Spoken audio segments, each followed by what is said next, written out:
Hello everyone, I'm going to be making a video on how to get better at certain cars over these next couple weeks. We're going to start out here with the Evo, and we're just going to get you right into the basics and kind of the advanced techniques of how you should run the car and what you should really be prioritizing or focusing on. If you would like a certain car, go ahead and comment it down below, and I'll try to get a video uploaded with that car, with that map, whatever you really want. The racing videos will still be coming, not stopping those anytime soon. Gonna be trying to edit them a little better, but if y'all really enjoy this, make sure to stick around for the next few videos that'll be coming. But other than that, thank you all so much, and hope you have a great day. Alright, so first thing we'll get started with essentially is just going to be what track you'd like to run. Obviously we'll go for tracks that are, pretty easy for their car. However, I want you to kind of challenge yourself, and I mean, as you can see, this car is really good for any downhill. It's just not a lot of people have pushed it yet, or just have ignored some maps entirely because they thought it wouldn't fit with the car choice or combination. However, I'm here to tell you that you can get the job done with any car. It just takes a dedicated amount of practice, time, and a whole lot of patience. Alright, so before we start the run, what we're going to be talking about, how to shift your car. The optimal shift. Now, some cars like 8.6, still 80. I know there's a few cars that start in second gear.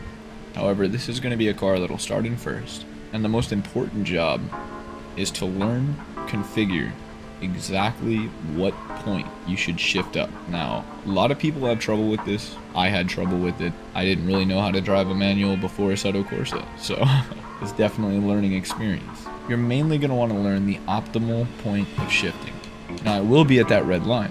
What we're going to do is we'll show you as soon as I hit 48. 48 kilometers an hour for me seems to be probably, it's most likely the best. I've gotten a lot of luck around 48, 50 kilometers an hour when I take off. It varies on other cars though. Miata is 38 to 40. If you get 40, you're about 0.2 of a second slower versus if you were to get 38. It's really odd, but shifting is probably one of the most important things in this game. Now to get on to how to take the corner. How to take any corner. A lot of people are going to think you're going to want to brake at the last possible second. However, that is false. You're going to want to brake wherever you feel comfortable braking. Wherever you know your car will stop before the corner. You don't have to push the limits. Just keep testing, continue testing what point you should brake at, let's say this first corner, right? And if you want, go back, compare it to the video, see where you braked versus where I did, and then just try to match that or copy that style. Now, braking right here, some people would say, I broke a little early there. I feel like that's honestly probably the most optimal point to brake for the Evo, because you're not going to get more speed. If you get more speed, you're just going to go into the wall and mess up your line. If you're a little under the speed required to carry your momentum through the corner, you're going to hit the wall. So just keep testing. Keep making sure that your brake point is solid. But I'll let you go ahead and take a look at these corners a couple more times. You brake right there, brake right here. Held it for longer than most. Some people do like to hold the brake for, say, about 0.5. I think I'm holding for about 0.8, nearly a second.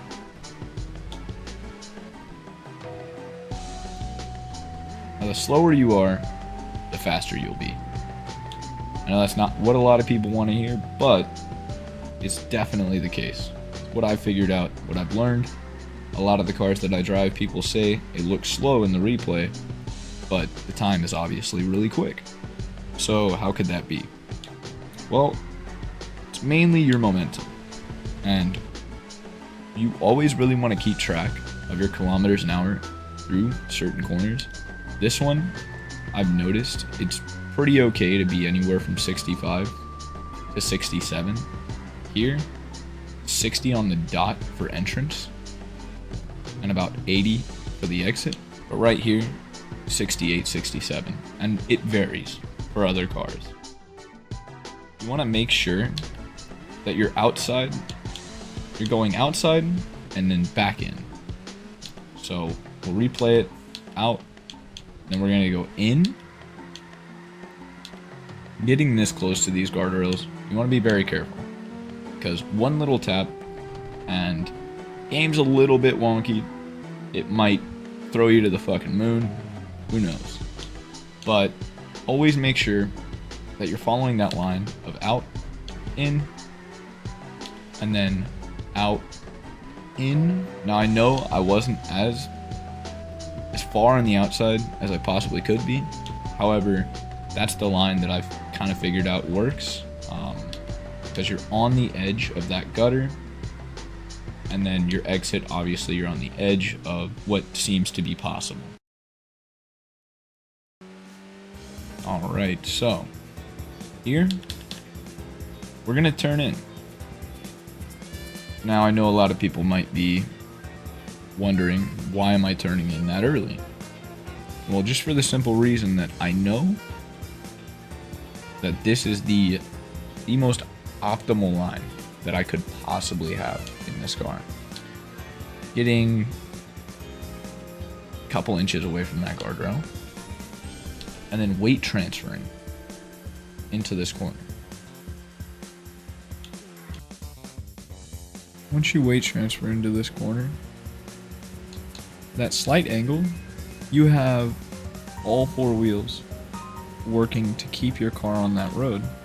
It's pretty optimal, but getting that slight angle is even more important, because once you're in that angle and you're full throttle, you barely even need to steer. I mean, your tires are working so well to keep you from going off the course.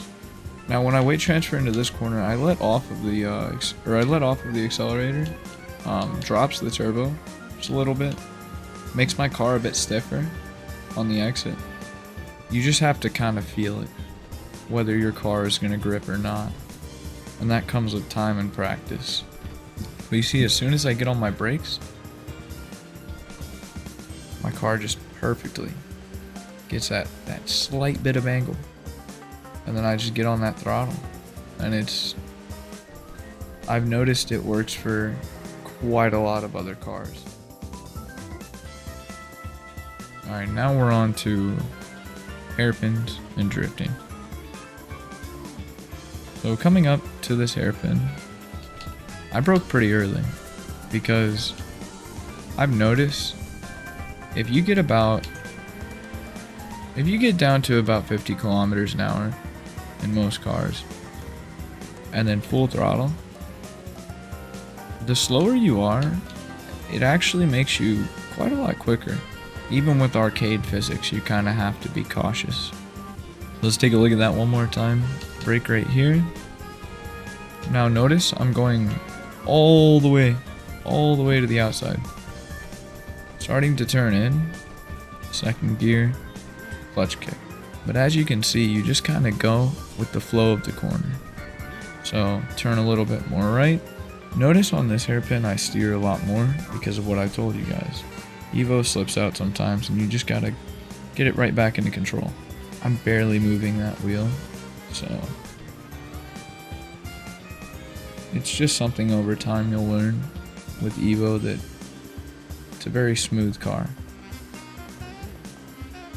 And your inputs have to be very smooth as well. So once you get down the drifting, the weight transfers, the braking, as well as the clutch kick, you'll kind of familiarize yourself with this car, and it'll be a lot easier to drive, I promise. But I really hope I taught you guys something. I really hope that you learned something valuable. Next car, just request it down in the comments and I'll try my best. Alright, and that will conclude part 1 of many.